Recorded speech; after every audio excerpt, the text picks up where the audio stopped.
we need to talk about Eli Lilly. The stock has gotten crushed. Can we take a look at these shares, please?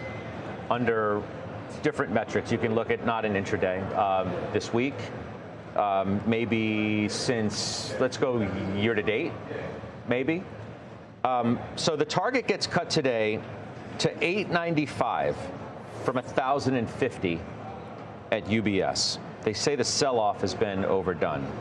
Others suggest that that breakdown below 700 was confirmation that the top was knocked out.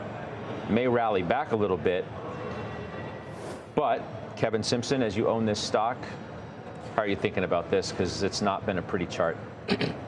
No, I think if they're going to bring down their numbers, they should bring it down further. You know, we talked about this yesterday and how we traded around it, but the disappointment doesn't seem like much. They had 12 or 13% success ratio in weight loss when the market wanted 15, but it really is a substantial difference. So if they get it right down the road, an oral drug will be very revolutionary, but so much was built into it. If you miss, you get beaten up. So were you just going to wait? What do you think? I own it. I'm going to hang on to it, but hang on to it. Yeah, but I wouldn't be running into it. I wouldn't follow me into this trade. Yeah, that's, I think, goes to part of the point that some are suggesting. Let's talk about E.L.F. Beauty, upgraded today to buy from hold. 121 Deutsche is the one that makes the call for an attractive entry point, they say. A compelling 20+% potential upside. Yeah, you sold that. Yeah, you don't believe that? Yeah, I'm not sure I agree with that one either. So we wrote calls against Lilly. Would have been nicer to sell it. E.L.F. we did sell. We sold it on Tuesday at 115.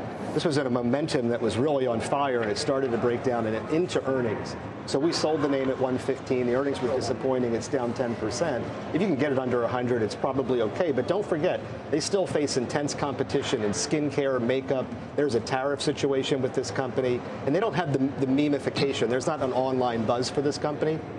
So I'm not sure I'd be right after it. CRH, target goes up by $4 to 112. RBC likes it. Jimmy, you own it. Look, it had a good earnings report. Not a great earnings report, had a good earnings report. But boy, did this stock pop. And I think the reason it did is because it's getting caught up in the home builder trade that we were talking about earlier. Now, I do still think it's attractively priced, and this is a stock that does, or a company that does far more than just home building. It's a lot of industrial building aggregates and materials as well.